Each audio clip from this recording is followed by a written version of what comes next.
मांगा करता था, तो मंदिर वहां से लगभग आधा किलोमीटर दूर था।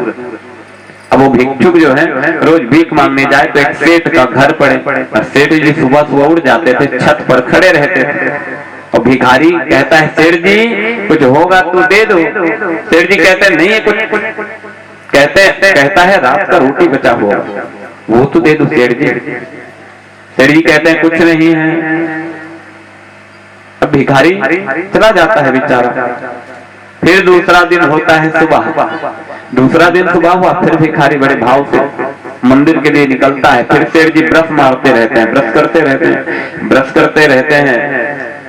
फिर वो भिखारी कहता है ऊपर देख के हाथ जोड़ करके, सेठ जी कुछ खाने को होगा, रात का बचा हुआ रोटी ही दे दो, कुछ खाने को होगा तो कृपा करके मुझ गरीब पर दया करें आप, दीजिए। सेठ कहता है नहीं है। कहते हैं कुछ पहनने का होगा, फटा पुराना कोई वस्त्र पुराना होगा वो तो दे दीजिए। सेठ कहता है नहीं है। अब कहें कोई ओढ़ने का होगा, छोटा मोटा वस्त्र, गमछा उमछा कुछ भी तो दे। कहते हैं नहीं है। रुपया पैसा एक आध रुपया का सिक्का ही दे दे। कहते हैं सेठ नहीं है। तो भिखारी क्या कहता है पता है, अच्छा तेरे पास कुछ नहीं है, तू भी कटोरा लेके आज मंदिर जाएंगे और दोनों बैठेंगे और मांगेंगे महाराज। तू तो कह रहा है कि कुछ नहीं है। तो भगवान आपको देने वाला बनाया है, सोचिए पहले आपको देने वाला बनाया है तो आपको देना चाहिए। पता है हर किसी को देने वाला भगवान नहीं बनाता।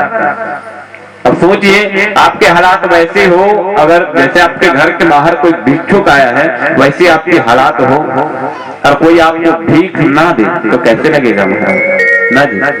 बड़ा कष्ट होता होगा। अगर कोई आपके घर के बाहर उम्मीद लगा करके ही आता है, कुत्ता भी आता है तो उम्मीद लगा करके आता है कि मैं घर के बाहर खड़ा रहूंगा तो कम से कम एक रोटी तो मेरे लिए फेंकेंगे।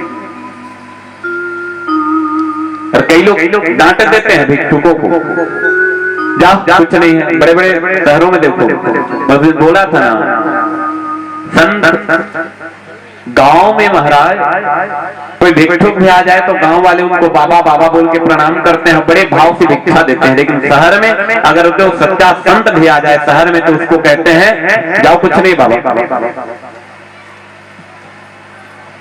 तो गांव और शहर में यही अंतर होता है। गांव के लोग भिक्षुक को भी साधु संत समझते हैं, महात्मा समझते हैं, और शहर के लोग साधु संत को भी भिक्षुक समझते हैं, भिखारी। तो भिक्षुक और भिखारी में यही फर्क है।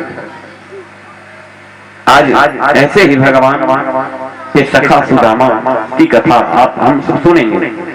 सुदामा भगवान का मित्र था बचपन से, लेकिन स्थिति बस ऐसे सुदामा दुखी हुआ और ऐसी स्थिति उनकी बन गई कि उनके जीवन में आज गरीबी छाई हुई है। सुदामा जी अपने पत्नी जो हैं सुशीला के साथ निवास करते हैं। अत्यंत